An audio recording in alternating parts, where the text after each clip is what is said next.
Selamat pagi saudara. Selain informasi penangkapan tersangka tawuran di Makassar, Sulawesi Selatan, masih ada informasi lain, di antaranya dari Nusa Tenggara Barat, di mana seorang lelaki menghabisi nyawa adik iparnya lantaran membuang gelas plastik minuman ringan, dan juga segmen khusus info kriminal tentang maraknya bayi yang dibuang. Segera saja kita jelang buser selengkapnya pagi ini bersama saya, Aziza Hanum.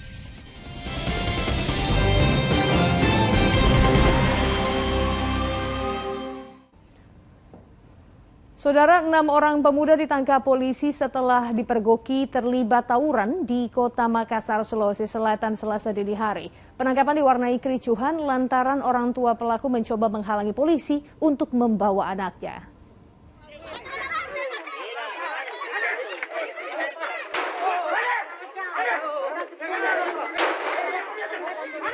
Suara tembakan mewarnai penangkapan 6 orang pemuda yang diduga terlibat dalam aksi tawuran dua kelompok di Jalan Barawaja Barat, Makassar, Sulawesi Selatan, Selasa dini hari. Saat 6 pemuda akan dibawa ke markas polisi, sejumlah orang tua pemuda berusaha menghalangi polisi. Polisi meminta warga tidak mendekat. Setelah membubarkan kerumunan orang tua para pemuda ini, polisi melakukan penyisiran di lokasi dan menemukan beberapa barang bukti. Di antaranya senjata tajam dan tameng terbuat dari seng yang diduga digunakan pelaku tawuran untuk melindungi diri. Di perang kelompok di daerah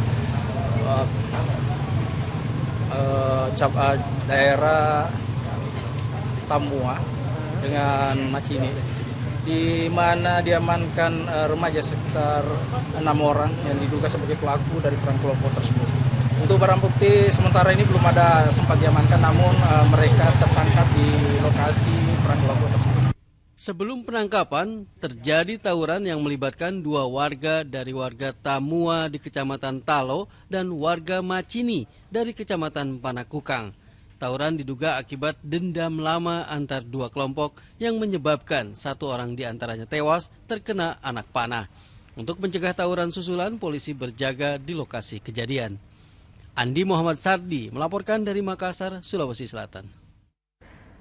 Saudara, seorang warga tewas saat terjadi kebakaran di kawasan Lapai, pusat Kota Padang, Sumatera Barat pada Selasa siang. Korban diduga terkejut karena tiba-tiba api membakar rumahnya. Petugas pemadam kebakaran berusaha menghentikan api yang membakar rumah-rumah di kawasan padat penduduk di Lapai, pusat Kota Padang, Sumatera Barat. Namun api dengan cepat membakar setidaknya 6 rumah. Warga panik dan terkejut. Seorang warga yang telah berumur 72 tahun pingsan. Korban diduga terkejut mengetahui peristiwa kebakaran yang terjadi di sekitar tempat tinggalnya. Meski sempat dibawa ke rumah sakit, namun korban akhirnya dikabarkan meninggal dunia. Ada salah satu warga kita yang memang mungkin karena terkejut sekarang meninggal dunia. Dinas Pemadam Kebakaran Kota Padang mengerahkan 12 mobil pemadam kebakaran untuk memadamkan api. Namun karena lokasi berada di dalam kompleks perumahan dengan jalan yang sempit, mobil pemadam kebakaran tak bisa leluasa untuk mendekat ke lokasi kebakaran. Solusinya, mobil pemadam kebakaran yang berukuran kecil dijadikan sebagai garda terdepan untuk memadamkan api, sedangkan mobil lainnya bertindak sebagai kendaraan pemasok air. Selain jalan yang sempit, banyaknya warga yang menonton kebakaran ini juga menghambat pekerjaan petugas pemadam kebakaran. Masyarakat dilarang yang tidak pakai masker masih masuk ke dalam. Kami lagi menggelar, lagi bekerja, mereka juga ikut jadi penonton, sehingga persoalan kami di lapangan akan terganggu. Setelah berjibaku selama hampir 1 jam, petugas baru bisa memadamkan api. Kebakaran ini menyebabkan kerugian hingga ratusan juta rupiah karena tak ada barang-barang milik warga yang bisa diselamatkan dari kobaran api. Tim Inafis Polresta Padang masih melakukan olah tempat kejadian perkara untuk mengetahui penyebab kebakaran tersebut. Aldian melaporkan dari Padang, Sumatera Barat. Saudara, sementara itu kebakaran juga terjadi di sebuah toko swalayan di Pasar Minggu, Jakarta Selatan pada Selasa malam. Petugas pemadam kebakaran mengerahkan 25 mobil pemadam untuk memadamkan api. Kebakaran menghanguskan bangunan pasar swalayan 2 lantai di Jalan Cilandak KKO, Pasar Minggu, Jakarta Selatan. Besarnya api juga membuat 5 bangunan yang berada di sekitarnya turut terbakar. Meski demikian, petugas pemadam kebakaran terus berupaya untuk memadamkan kobaran api yang terus membesar. Tidak ada laporan korban jiwa dalam insiden ini karena karyawan pasar swalayan berhasil menyelamatkan diri sebelum api membesar membakar pasar swalayan. Setelah 3 jam terus berusaha memadamkan api, petugas pemadam kebakaran akhirnya berhasil memadamkan api yang membakar pasar swalayan ini. Gara-gara membuang gelas plastik minuman ringan, seorang perempuan tewas di tangan kakak iparnya. Tak hanya korban, adik pelaku, suami korban juga menjadi korban amukan pelaku.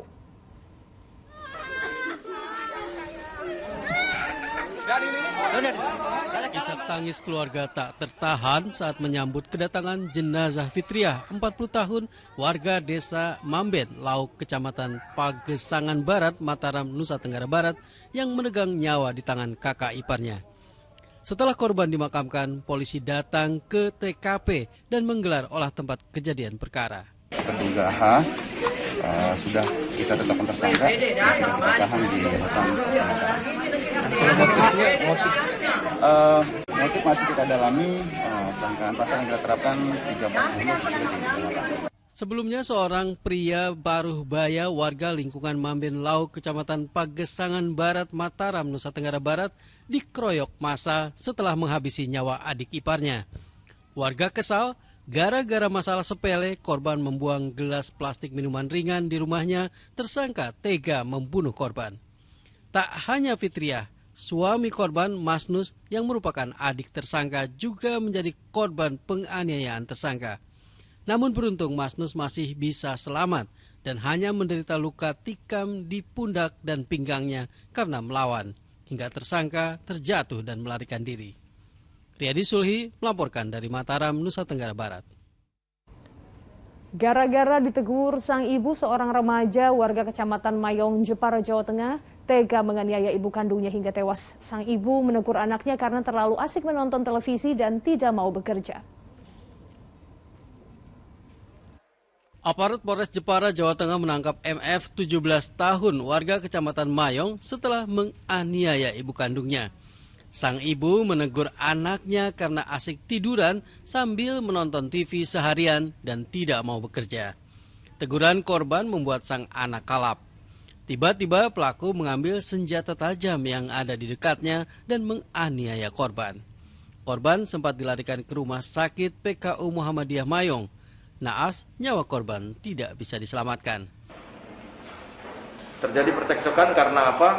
Karena si MF tidak bekerja, hanya nonton, tidur, makan, sehingga ibunya menegur dan si MF pun marah. Seketika itu MF mengambil pisau yang berada di dekatnya dan menusukkan ke perut ibunya sampai ibunya terjatuh. Selanjutnya ibunya dipukul dengan tangan kanan di telinga bagian kanan.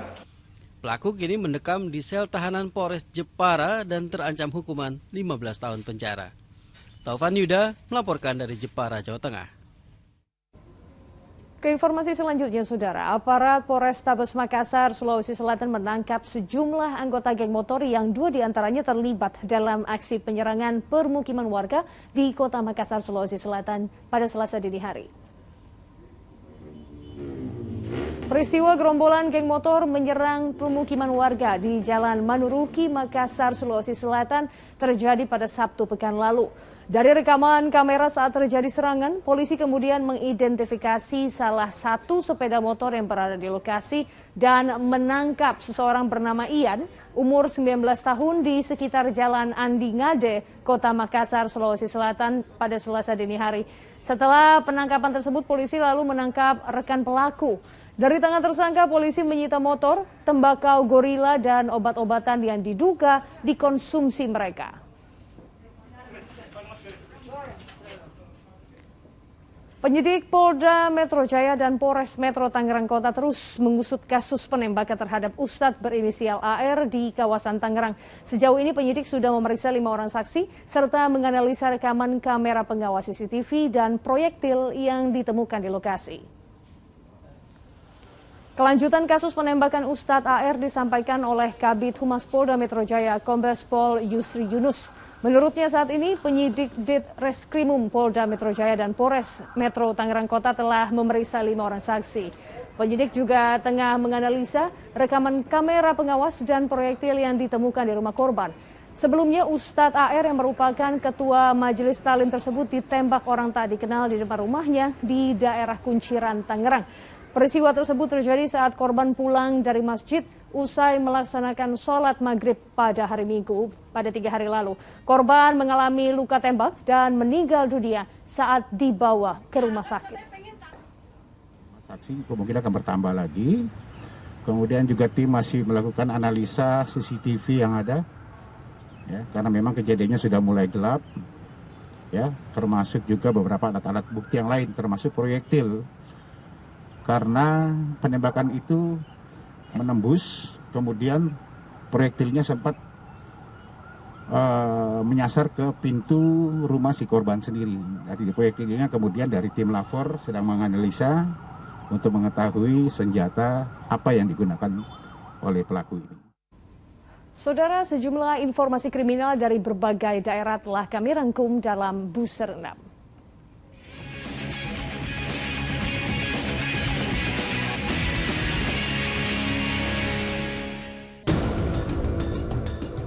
Sesosok jasad bayi ditemukan terbungkus plastik di tempat sampah rumah warga di perumahan Cipinang Indah 2 Pondok Bambu Duren Sawit, Jakarta Timur, Selasa siang.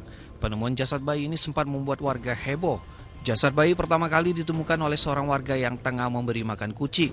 Warga tersebut curiga dengan bungkusan plastik dalam kondisi rapi. Saat dibuka, kantong plastik itu berisi mayat bayi dengan kondisi ari-ari masih menempel. Kasus penemuan jasad bayi ini tengah ditangani aparat Polsek Duren Sawit. Aksi pencurian sepeda motor di Masjid Al-Barokah, Lubang Buaya, Cipayung, Jakarta Timur, Selasa malam terekam kamera pengawas. Hanya dalam hitungan detik, pelaku yang beraksi dengan berpura-pura menjadi jamaah masjid itu berhasil menggasak sepeda motor Matic milik korban. Pelaku pun langsung kabur dengan membawa sepeda motor curian. Menurut warga, pelaku beraksi tak sendirian. Warga sempat memergoki seorang pelaku lain yang tengah menunggu di luar masjid. 2 tersangka pelaku investasi bodong disekap dan dianiaya korbannya di sebuah rumah di Jalan Mawar Merah, Kelurahan Pondokopi, Duren Sawit, Jakarta Timur. Kasus penganiayaan ini terungkap setelah aparat Polres Metro Jakarta Timur menerima laporan warga. Petugas selalu mendatangi lokasi dan mendapati 2 orang pria berada di dalam rumah dengan kondisi luka lebam. Korban bernama Makmur dan Asyari itu mengaku disekap dan dianiaya lantaran terlibat masalah hutang dengan tersangka. Guna penyelidikan lebih lanjut, polisi mengamankan 3 orang penghuni rumah yang diduga menyekap dan menganiaya korban. Aparat Polsek Kalideres, Jakarta Barat menggelar olah tempat kejadian perkara kasus begal motor yang dilakukan tersangka di Jalan Citra 3 Kalideres. Di daerah inilah tersangka yang berjumlah belasan orang nekat membegal korban dengan senjata tajam, lalu merampas sepeda motor korban. Akibatnya korban bukan hanya kehilangan motor namun juga menderita luka di bagian tangan dan kaki. Sementara dari hasil olah TKP yang digelar polisi, para tersangka merupakan anggota geng motor. Sementara itu polisi telah mengantongi identitas dan tengah memburu para tersangka.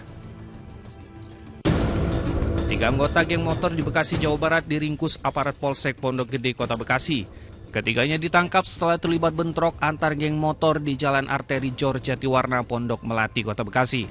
Aksi mereka sempat terekam kamera pengawas dan tersebar luas di media sosial. Dari hasil penyelidikan polisi, sebelum terlibat bentrok, 2 geng motor itu terlebih dulu membuat janji bertemu dan saling tantang lewat media sosial. Akibat bentrokan itu, seorang anggota geng motor kritis terkena sabetan benda tajam.